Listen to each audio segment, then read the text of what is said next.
Tuloy na pong na-impeach sa Kamara si Vice President Sara Duterte matapos nga pong pumabor ang napakalaking mayorya ng mga kongresista. Ang botong pabor 257, 25 ang tutol at 9 ang abstention. Inimpeach po ng Kamara si VP Sara sa ikalawang pagkakataon. Bago ang botohan, nagsalita muna sa plenaryo si House Committee on Justice Chairperson Jervil Luistro para nga depensahan ang kanilang committee report at ang articles of impeachment. Kabilang po dito ang pagwawalda sa confidential fund, hindi maipaliwanag na yaman, panunuhol at pagbabanta sa Pangulo. Kate ni Luistro, naging maingat at sinunod ng komite ang saligang batas at ang rules ng Kamara at maging ang ruling ng Supreme Court laban sa unang pagkaka-impeach kay VP Sara. Present din sa simula ng sesyon sa plenaryo ang kapatid ni VP Sara na si Davao City Congressman Pulong Duterte. Pati po ang anak ni Pulong na si Davao City 2nd District Representative Omar Duterte at pinsan nilang si PPP Party List Representative Harold Duterte. Pero bago ang botohan, nag-walkout na ang tatlo. Ayon po naman sa kampo ni VP Sara, nasa kamay na ng mga nag-aakusa sa kanya kung papaano patutunayan ang mga bintang sa kanya. Nasa Senado ho ang bola ngayon sa magiging kapalaran ni VP Sara oras na humarap siya kung matutuloy nga ang impeachment trial. Hindi tayo naghanap ng shortcut. Naghanap tayo ng katotohanan. At maging malinaw po tayo, ang prosesong ito ay hindi paghamak sa mga Pilipinong sumusuporta sa Vice Presidente. Ayaw natin sa lider na bilyonarya pala pero hindi nagdedeklara. Ayaw natin sa lider na kumukubra at naglalabada ng pera mula sa droga. Simula na ang paglilitis. Convict Sara now. Yan po ang tinig ni House Committee on Justice Chairperson Jervil Luistro at Akbayan Party List Representative Percy Sandanya. Samantala, nagkagulatan sa pagbubukas po ng sesyon sa Senado nang maglunsad ng kudeta ang minorya para mapatalsik sa pwesto si Senate President Tito Soto. Bago pong sesyon, kumalat nga ang balitang hindi nakakuha ng sapat na numero sina Senator Alan Peter Cayetano. Pero pagdating sa plenaryo, bigla niyang hiniling na bakantehin ang lahat ng posisyon kasama ang Senate Presidency. Si Cayetano rin ang sorpresang nag-anunsyo na nasa gusali ng Senado si Senator Ronald Bato de la Rosa na 5 buwan nang absent. Pagpasok sa plenaryo, nagalit ang senador dahil sinubukan daw siyang harangin ng mga taga-NBI. Sumatotal, 13 botong nakuha ni Cayetano kasama po si Senator Bato. At ang mga lumipat mula sa kampo ni Soto na sina Mark at Camille Villar, gayon din sina Senator Pia Cayetano at Loren Legarda. Itong klaseng gobyerno. As sitting president, hinaharang hindi papasukin sa sesyon. Kung ako'y absent, hinahanap ako ninyo. Sumusweldo. Hindi nagpapakita. Ngayon, papakita ko dito. Oh, hinara ko naman guy. I-wrestling ako doon. Kasugat-sugat ako. This is the Senate. Wala silang respeto sa institusyon ng Senado. Gano'n ang NBI. Ha? Yan nga po ang tinig ni Senator Ronald Bato de la Rosa. Hindi naman na daw ikinagulat ni Soto ang nangyaring kudeta sa Senado. Ang tingin niya, may kinalaman sa impeachment trial ng Vice Presidente ang pagpapatalsik sa kanya. Pero itinanggi ito ni Cayetano.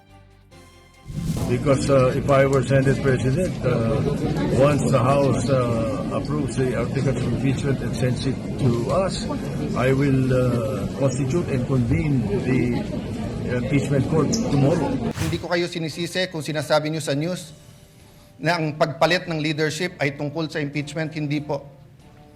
The impeachment is enshrined in the Constitution. The impeachment will be much, much more than dismissing a complaint because of political affiliation. And it's also much, much more than convicting someone without evidence. Parehong hindi pwede yun. Yan nga po ang tinig ni na Senator Tito Soto at ang bagong Senate President na si Alan Cayetano. Samantala po naman, abay nakunan po sa CCTV ang nangyaring habulan na Senador Bato de la Rosa at mga tauhan ng NBI bago pa siya nakapasok sa loob ng plenaryo ng Senado. Sa kuha nga po ng kamera, kitang hinahabol si Bato ng mga NBI agents kaya muntik pa siyang masubsob sa hagdanan. Ayon sa senador, gusto siyang damputin ng NBI at ni dating Senador Antonio Trillanes na nasa loob din pala ng Senado. As of now, Mr. President, Antonio Trillanes and some NBI operatives are still at the library, Mr. President. May I move that the Sergeant at Arms remove these people from the vicinity of the Senate. He is part of the harassment, Unless Mr. he President. is part of the harassment. So, Kasama niya. You gave me that Siya answer. ang nagawa sa Yes. NBI na harangin ako dito. So, Bakit natin hayaan siya nandito Yes. siya? Yan po ang tinig ni Senador Bato de la Rosa. Ayon po naman kay Trillanes, kanyang bit-bit ang arrest warrant ng International Criminal Court laban kay Bato, bagay na kinukumpirma ngayon ng ICC. Kaugnay ito ng pagkakadawit niya sa drug war ng dating Pangulong Rodrigo Duterte.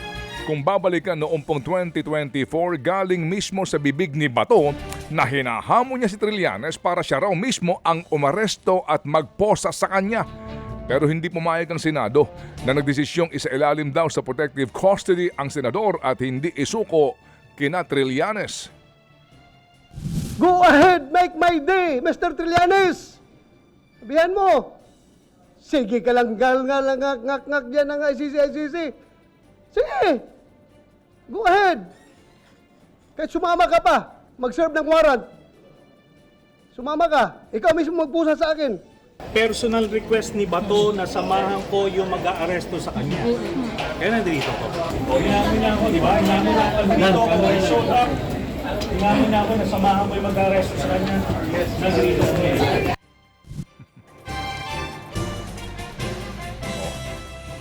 Yan po ang tinig ni Senador Bato de la Rosa at ang nagsasabing, ni-request niya ako eh.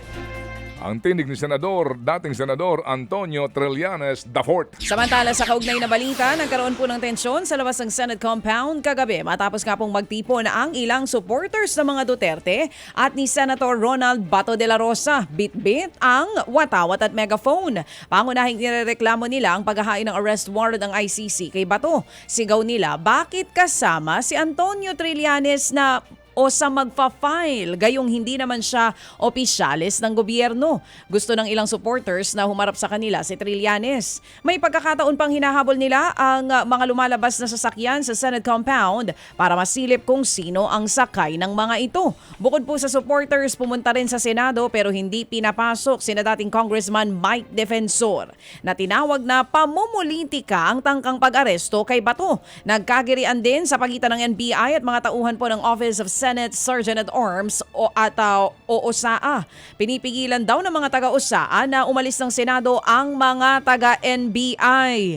Isang tauhan naman ng OSAA ang dinala sa clinic para mabigyan ng medical attention. Sa ibang balita po naman, aprobado na po ng ICC ang pagkalas ni Attorney Nicholas Kaufman bilang abogado ni dating Pangulong Rodrigo Duterte. Ayon kay Kaufman, mismong ang anak ni Duterte na si Kitty at ang common law wife nitong si Hanilet ang siyang pumili po ng bagong abogado ng dating Pangulo. Nagpasalamat si Kaufman kay Duterte at sa kanyang mga supporters. Kampante rin siyang maiiwan si Duterte sa maayos na pangangalaga ng bagong legal team. Nauna po sinabi ni Kaufman na natapos na ang kanyang 1 taong serbisyo para kay Duterte noong pang March 31. 1 taong dinipensahan ni Kaufman sa ICC si Duterte na naharap nga sa kasong crimes against humanity kaugnay pa rin po ng kanyang madugong drug war. Mga kapatid, patuloy po kayong tumutok sa 105.9 True FM para sa totoong balita, impormasyon, music and entertainment. Mag-subscribe sa aming YouTube channel at podcast at sundan nyo kami sa Facebook, Instagram, X at TikTok sa True Network PH. Bisitahin din po ang aming official website, truefm.ph. At panoorin din kami sa True TV Signal, Channel 19. Kami po ang 105.9 True FM. Laging true sa'yo, kapatid.